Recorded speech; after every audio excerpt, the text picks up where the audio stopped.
time is generally when I start to play, like drifting in music. Okay.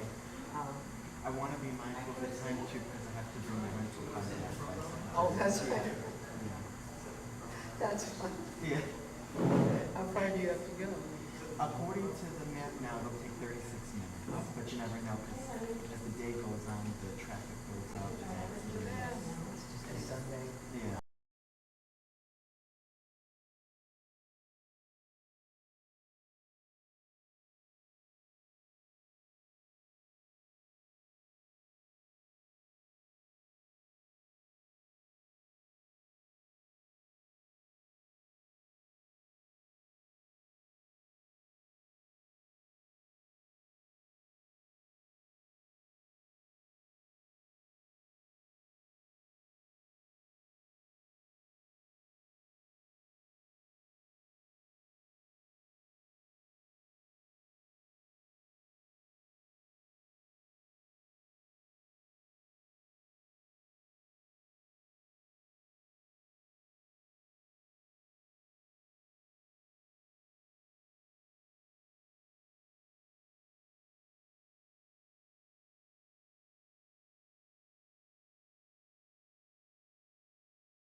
Good morning, everyone. Welcome to UUCCN, the Unitarian Universalist Congregation of Central Nassau. It is good to see you here this morning. Today's service is led by Mark Catullo. The Reverend Mark Catullo serves as a consulting minister at the Unitarian Universalist Congregation of Rockland in Pomona, New York. He also works part-time as a psychotherapist in college counseling and wellness center at Marymount Manhattan College, where he helps students to achieve improved mental well-being. Mark is passionate about liberal religion and appreciates the Unitarian Universalism as a faith tradition where we support one another in our search for truth and meaning. Welcome. If you are new here, please know that this is a welcoming congregation, a special community that supports one another on our spiritual journey. We are people worshiping together from many paths who are brave, curious, and compassionate thinkers and doers. We are here to help one another do the difficult work of seeking meaning, acting for justice, living with integrity, and walking with one another in peace and love. We hope that this hour set apart from daily concerns will renew our spirits, strengthen our love for one another, and embolden us to bring reconciliation wherever we find division. It is good to be together.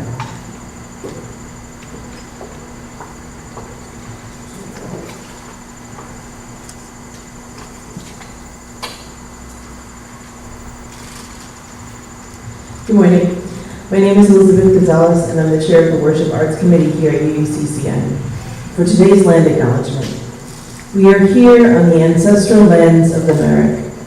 We were put upon Turtle Island to be caretakers, to gather in a good way, to be with Earth's children in all of their forms, those of the land, the water, and air. Let this land acknowledgement be the beginning of our return to unity. Let us be guardians of the waters, air, and earth, the four-legged, the flyers, the swimmers, the crawlers, the mammal people, and the green. Let us be the guardians of harmony and kindness.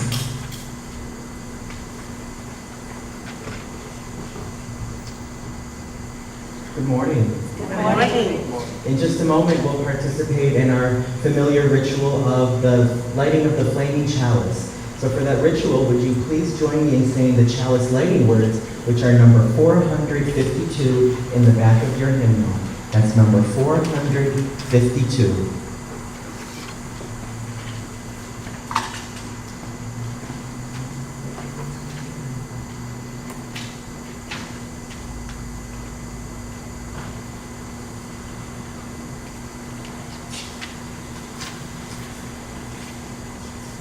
Number 452. Life is the gift for which we are grateful. We gather in community to celebrate the glories and the mysteries of this great gift. And now I invite those who are gathered here to rise if you're able, in body or in spirit, for our opening hymn, which is number 357, Bright Morning Stars. That's number 357. Annie will play the tune through once, and we will sing all verses. Again, that's number 357, Bright Morning Stars. And this is a really old-fashioned hymn. It's what they call shape note singing, where there weren't even any chords played under it. But we really need that, so I'm going to play it for you because it's tricky. You see all the different meter changes. So, but you'll get into the groove. So let me play it for you once.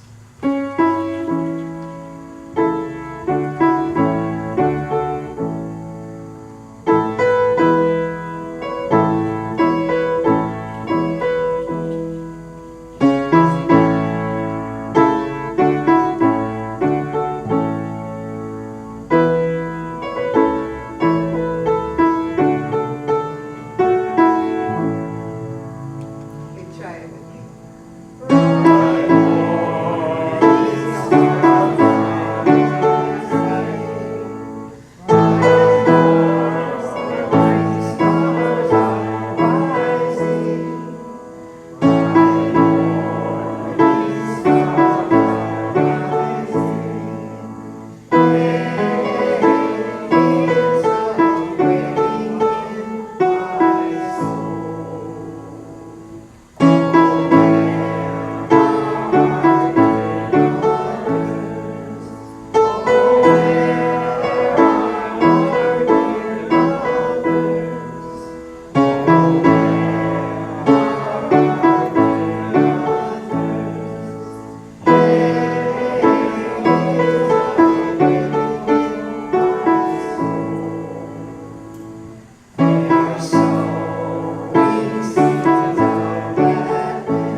invite you to say with me our responsive reading of our shared Unitarian Universalist values. You can find it in your order of service.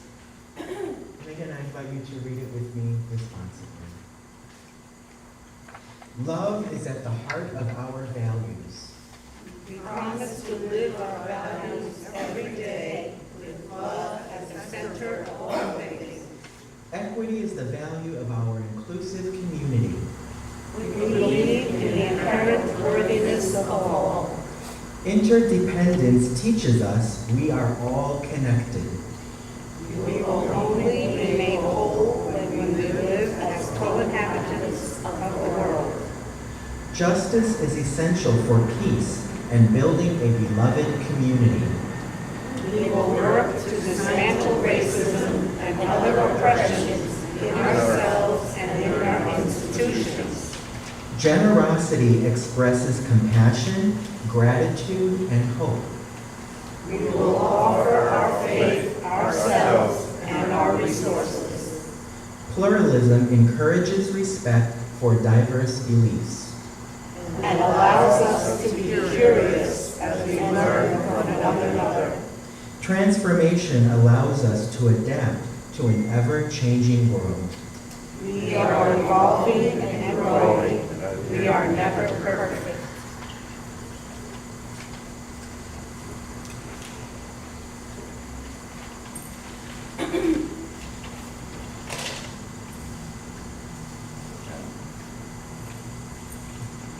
It is a tradition in our congregation every week that we light a candle with the intention of world peace, which at the end of this week seems important now more than ever.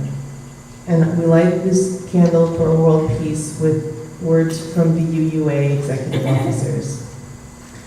Our individual actions, those made in love and those made in fear, anger, or despair, have consequences for us all. This is a time for loving and rigorous discipline in our words and actions, a time for strategic courage and courageous strategy.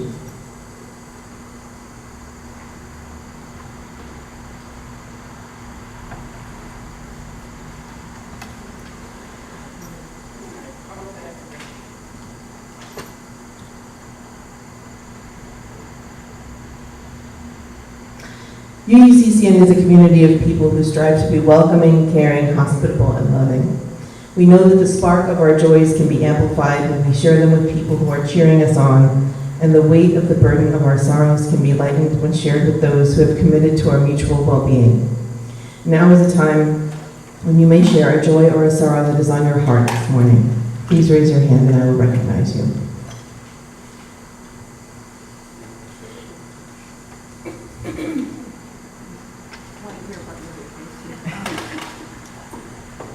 Got back from a very joyful trip. My sister made the distinction that I don't go on vacation, I go on trips. And it's true, because I went to Abu Dhabi and Dubai. It was a fabulous experience. It was great. Very joyful to be with my sister, sharing that with her and our two friends. It was great. They also babysat Thursday, Friday, and Saturday, which was great to be with my grandchildren. And I'm very happy that things are coming together for the pumpkin patch, because that's been on my mind, and everything seems to be coming together nicely. I think we're on track to get everything done. That's very joyful. Next Friday, right? The flowers come Friday. Friday works together, the flowers and the pumpkins. Vicky? I had a wonderful day yesterday and evening with my great grandchildren. And also my granddaughter, my youngest granddaughter, got engaged. Oh, nice. Nice. Quite a joyful day that evening. And with all the joy that we're having, it's so sad to think what's happening in this terrible assassination. So my thoughts and prayers are also with their family. So I feel kind of guilty for being so happy all at the time. But we do have this difficulty in this world, and it's a shame. This service to me is so important for all of us. It brings us together. I feel such a togetherness here. Wouldn't it be wonderful if we could keep the world like this? Yes, yes. It's so But anyway, I do have that joy to share with you. Thank you, Vicki. Thank you. I just want to let you know where Michael is today.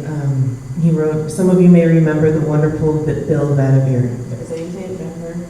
Do you know Annie? Annie, What? Do you know how to say Bill Vanderveer or Vanderveer? musician? No, okay. He performed at least one benefit concert here at UUCCN, and he also did a Sunday service here.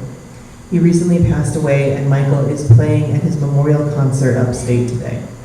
So, I guess keep Bill and his family and Michael in your thoughts.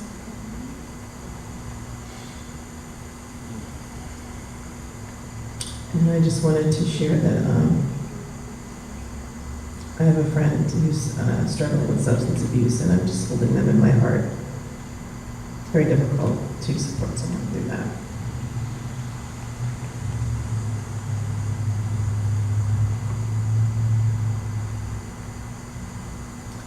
May we remember those who have spoken, those they have named, and those we hold in silence in our hearts.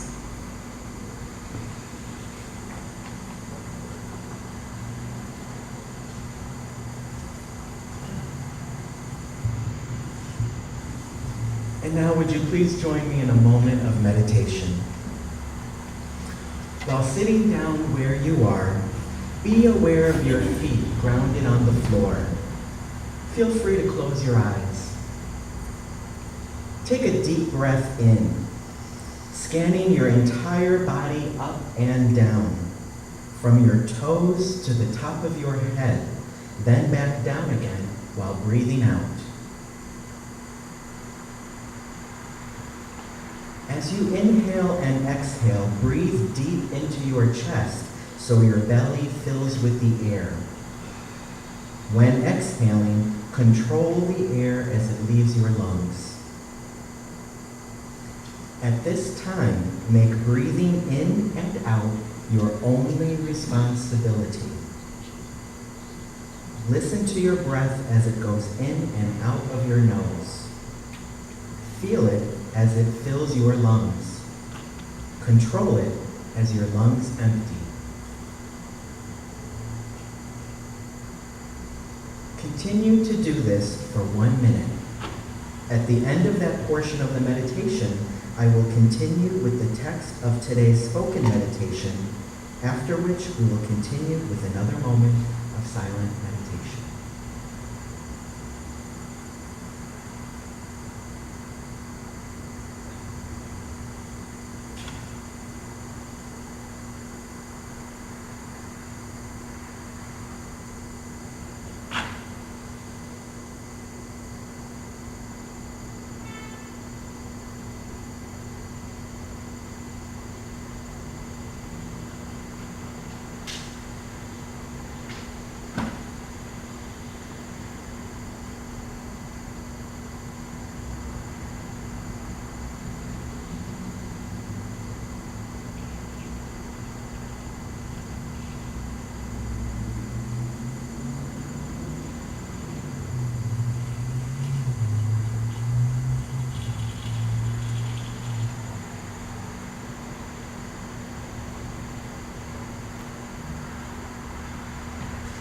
Listen to the salutation of the dawn. Look to this day, for it is life, the very life of life. In its brief course lie all the verities and realities of our existence. The bliss of growth, the splendor of beauty. For yesterday is but a dream, and tomorrow is only a vision. But today, well spent, makes every yesterday a dream of happiness, and every tomorrow a vision of hope. Look well, therefore, to this day. Such is the salutation of the dawn.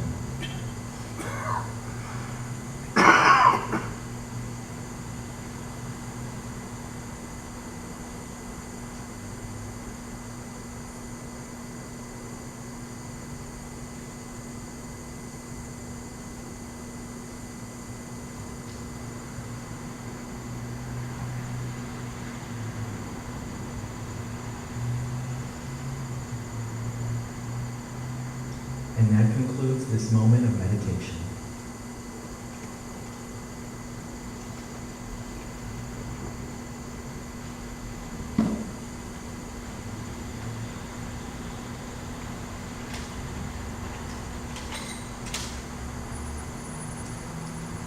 Good morning. Good morning. Welcome to the UUCCN, the Unitarian Universalist Congregation of Central Nassau. My name is Sunny Brown, and I am on the Board of Trustees. Today's service is led by Mark Catolo, and we have music accompaniment. If you're new here, which I can see nobody is, please know that this is a welcoming congregation, a special community that supports one another on our spiritual journey. We are people worshiping together from many paths who are brave, curious, and compassionate thinkers and doers. We are here to help one another do the difficult work of seeking meaning, living with integrity, and walking with one another in peace and love. We hope that this hour, set apart from daily concerns, will renew our spirits, strengthen our love for one another, and embolden us to bring reconciliation where we find division. It is good to be together. So please join us for Sweet Tooth after service. Sweet Tooth is what we call the conversation and fellowship and sharing of food that follows Sunday service. If you would like to help with Sweet Tooth, there's a sign-up sheet in the kitchen, or you can speak with Anita Connington. So I'm going to go right into the offering, Thanksgiving and offering. It's time for our offering and Thanksgiving. Thank you for your support of UUCCN. Your pledges, donations, and volunteering support our congregation as we are 100% dependent on our members, friends, and guests. Please give today as the ushers pass the collection plate, or you can use a credit card on our website, uuccn.org. One of our traditions is to share our Sunday collection plate with an organization whose work aligns with our values and principles. For the month of September, we support the Inn, which since 1983 has helped those challenged by hunger, homelessness, and profound poverty here on the land. In this time of great need, the Inn is needed more than ever. Please give generously to help the Inn in its critical mission. Please help with this important work by giving today. If you are sending a check, please write Share the Plate September on the memo line. Thank you again for all you do to support our congregation.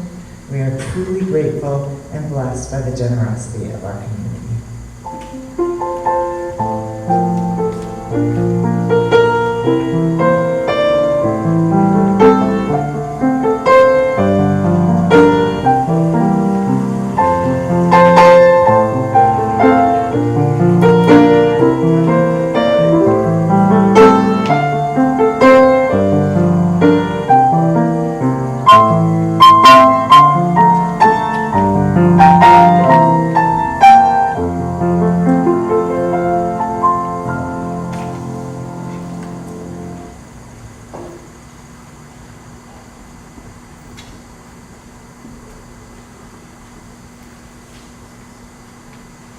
A reading by the author and retired Unitarian Universalist minister, Mark Morrison Reed.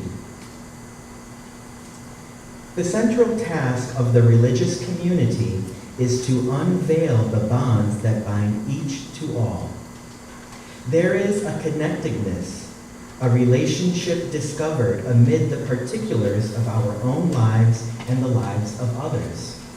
Once felt, it inspires us to act for justice. It is the church that assures us that we are not struggling for justice on our own, but as members of a larger community. The religious community is essential, for alone our vision is too narrow to see all that must be seen, and our strength is too limited to do all that must be done. Together, our vision widens and our strength is renewed. Here ends the reading.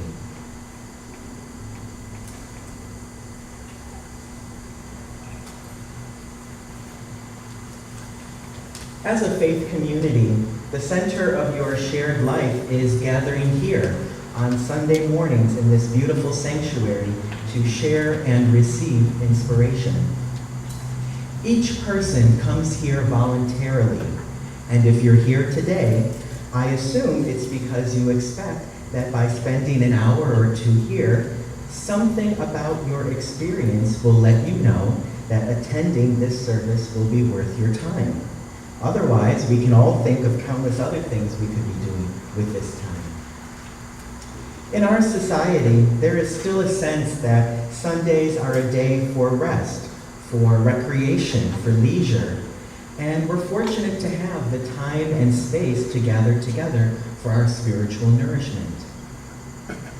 We also know that spending time on Sunday morning in a place like this is becoming less and less typical. Many people prefer to spend time alone, or with loved ones at home, or in the backyard, or in the park, or a sports field, or shopping, or dining out. I imagine that more people spend their time on a Sunday morning in a house of worship than any other single activity, but there certainly is competition. As a society, we recognize that people can choose how to spend their Sunday mornings, and that's even becoming evident in our laws. In 2016 and 2023, our New York State government updated the laws to allow restaurants and bars to sell alcoholic beverages as early as 10 o'clock on Sunday mornings. And liquor and wine stores can also sell alcoholic beverages starting at 10 o'clock. Grocery and convenience stores are also allowed to sell beer to customers even earlier. This is in recognition of the fact that while some of us don't choose to spend our Sunday mornings buying and consuming alcohol, others do choose to spend their Sunday mornings that way.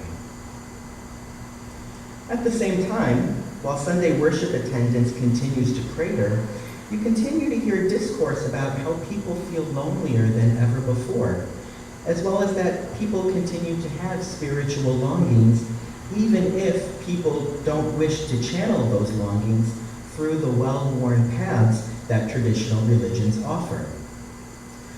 What I'd like to share with you this morning is one way that some people have found to channel their desire for meaningful community and spirituality in a seemingly unlikely place: group fitness classes.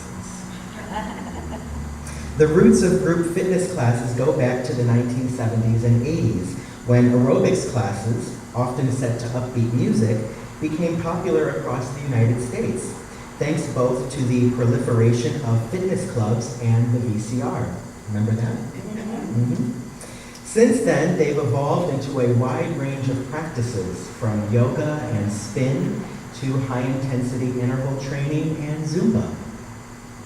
What draws many people in isn't necessarily the physical challenge, it's also the energy of the group, the sense of shared purpose, and the motivation that comes from showing up together.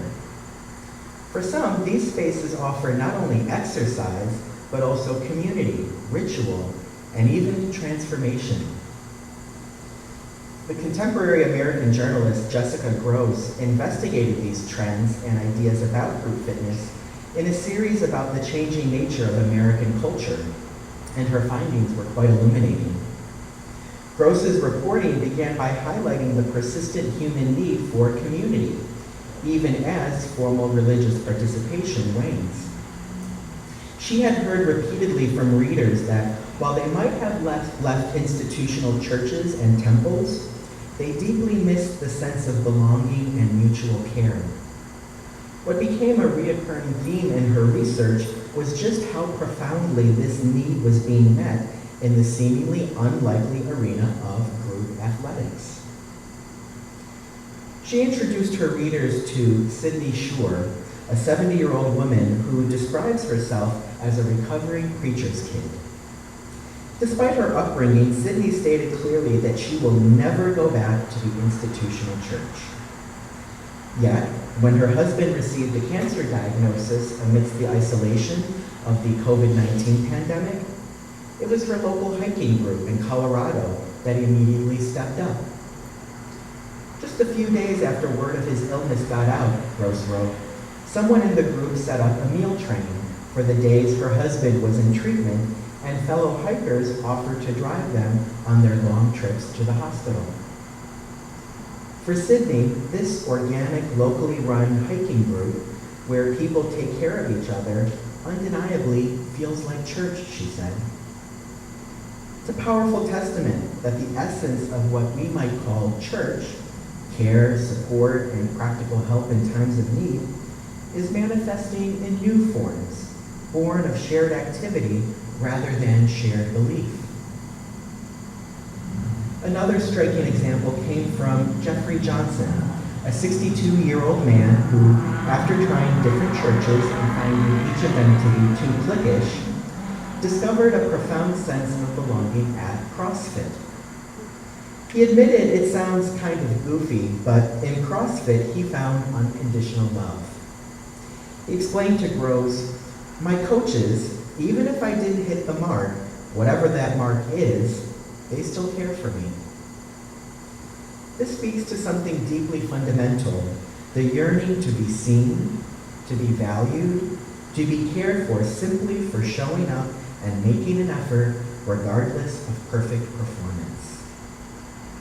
This kind of acceptance, separated from judgment or expectation of adherence to dogma, resonates deeply with our own Unitarian Universalist values. These anecdotal insights are also supported by academic exploration. Groves in her reporting turned to Casper ter Kuile, a Unitarian Universalist who is the author of a book titled The Power of Ritual, Turning Everyday Activities into Soulful Practices. He had actually studied CrossFit and SoulCycle during his time as a student at the Harvard Divinity School. Ter Kuile observed what he called a powerful mutuality among participants. In CrossFit, for example, fitness goals are openly shared on a whiteboard, and whether these goals are grand or comparatively small, goals are honored with the same amount of dignity and celebration. This collaborative spirit fosters a sense of agency, a belief that you have the capacity to meet your goals, and that the entire community is invested in your success. Ter Kuile even noted a kind of evangelizing within CrossFit, a passionate desire to share this transformative experience with others, echoing the outreach aspect of many religious traditions. The parallels extend beyond community to support to the very structure and experience of the activities themselves.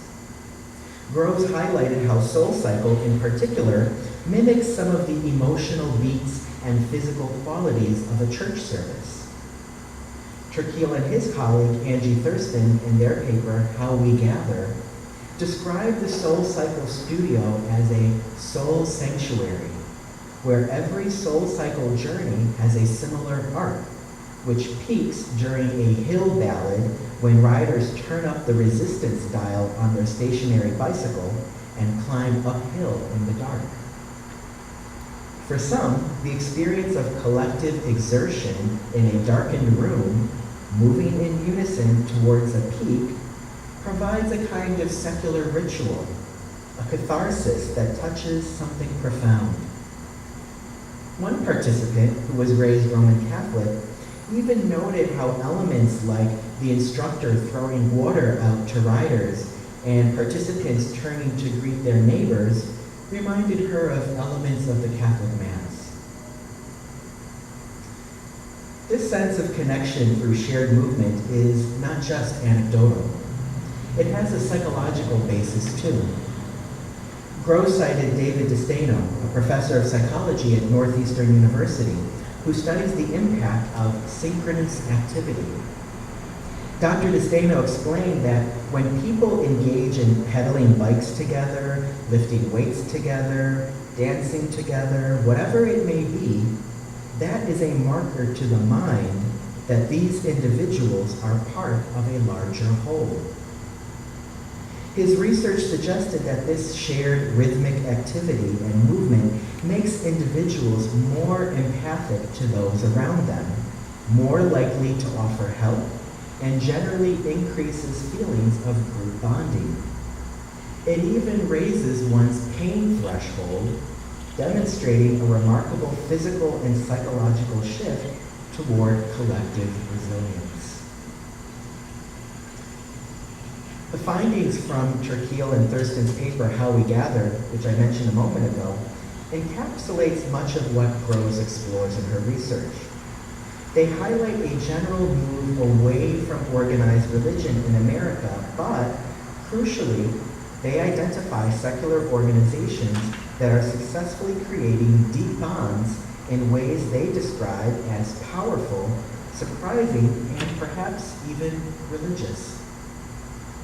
They distilled 6 key qualities that these organizations all embody.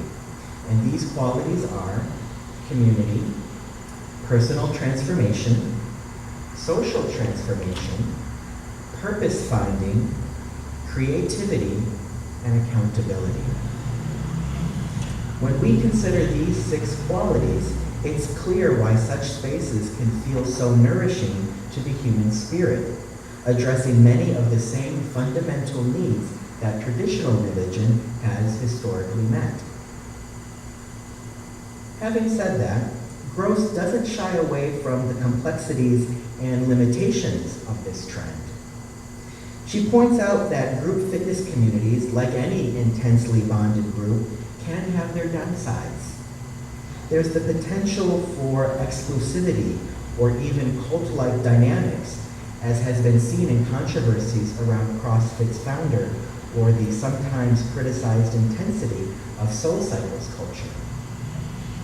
More broadly, she notes a significant challenge, the lack of multi-generational inclusiveness. Unlike many houses of worship, it's generally not feasible to bring a young child or baby to a CrossFit class.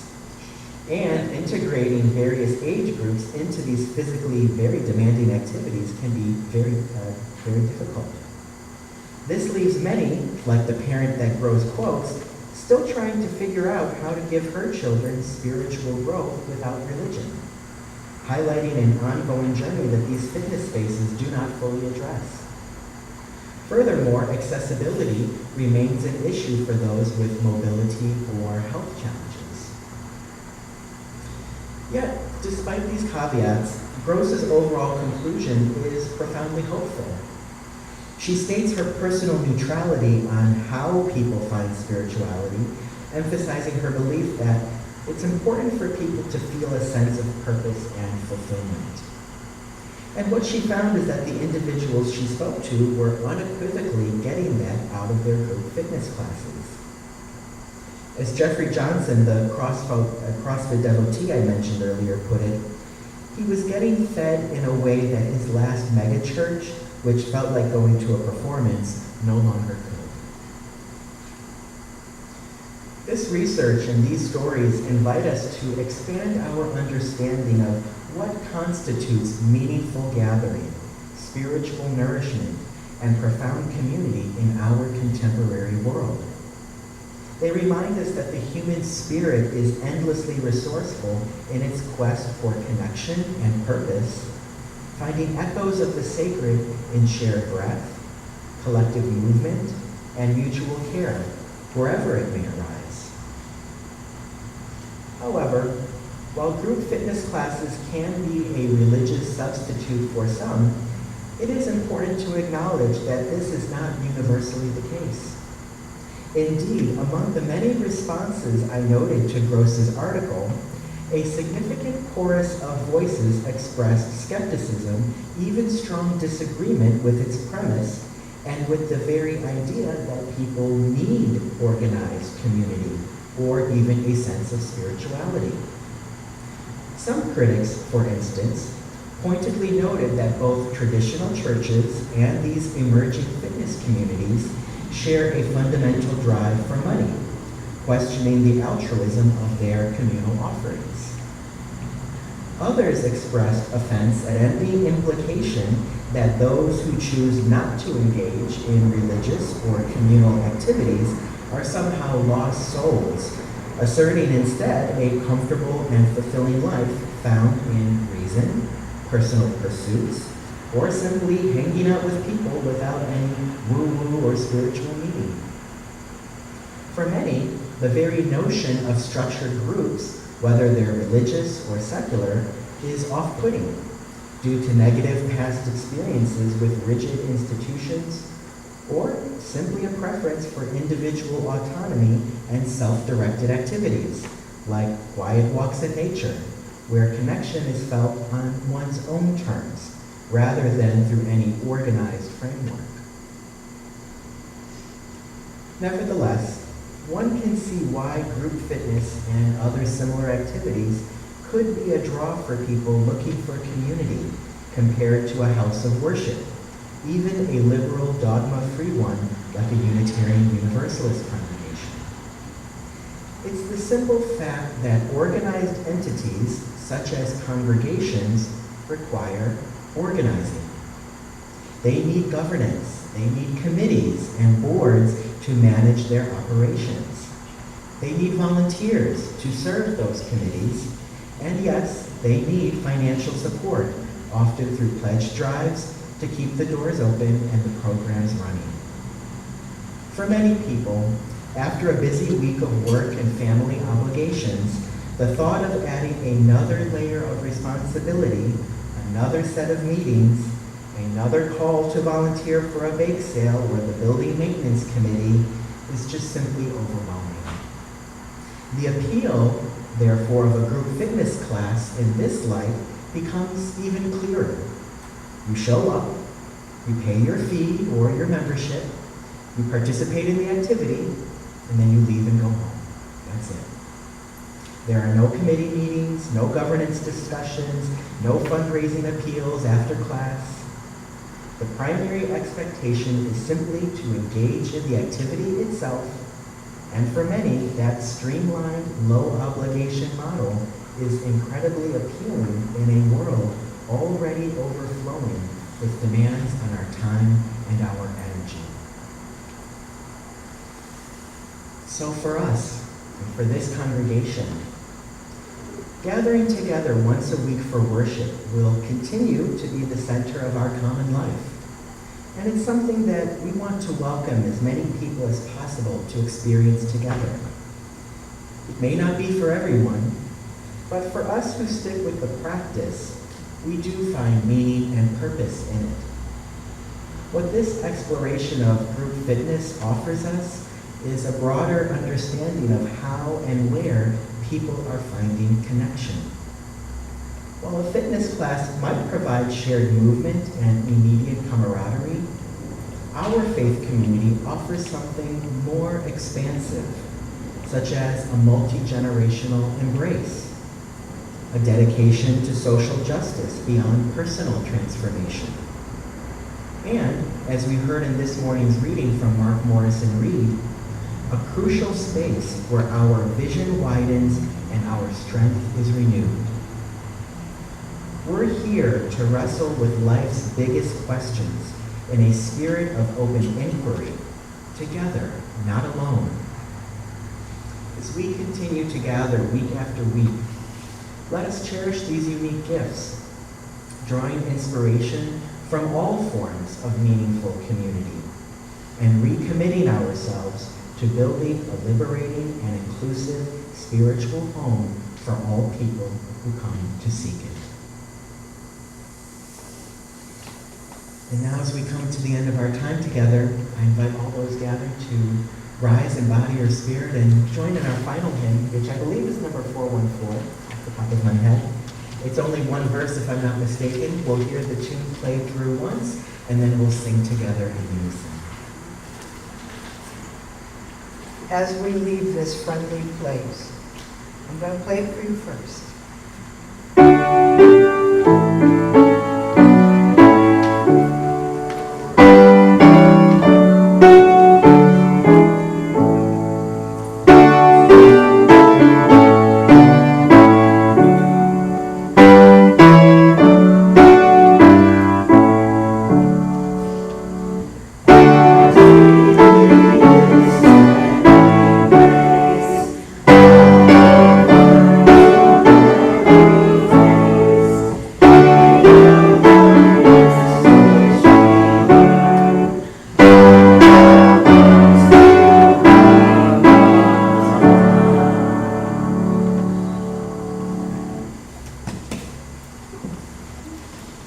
As we come to the end of our time together, I share with you our closing words by the retired UU minister, Barbara Peskin.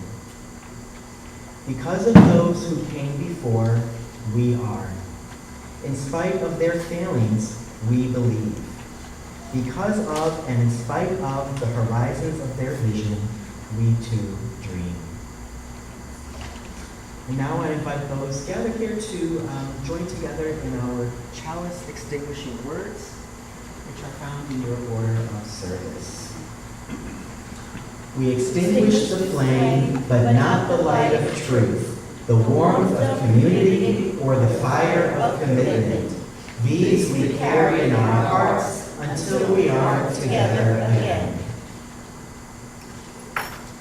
And for the postlude, I'm going to do a little piece from about 1910. One of the craziest composers of all time was Eric Satie, French, a good friend of Debussy, around the time of the Impressionists and great French music that just seemed to come from the heavens, just wafted by. And this is a very famous piece, very simple, and it's one of three, but I'm just going to be playing the first one. And it's from a group of songs called, pieces called Trois Gymnopédies, which is a Greek word meaning, you know, he was into crazy stuff, 3 dances of young men in Sparta. Now, I've just got to tell you about Eric Satie for a moment. He wrote songs with crazy titles. He wrote an opus called 3 Pieces in the Shape of a Pear. There was a part of his life where he would just walk around dressed as a priest. And the last several years of his life, he only wore velvet. But he wrote this beautiful tune that you have heard probably for many years. And I was asked to play it. I just have to. Do you know the name Tom O'Horgan, the famous off-Broadway director who directed the production of Hair? And also Lenny, the play about Lenny Bruce. Well, I did 2 shows with him, and when he passed, they asked me to play this at his memorial because it was his favorite piece. So it's just nice and tuned to leave you with. Very peaceful.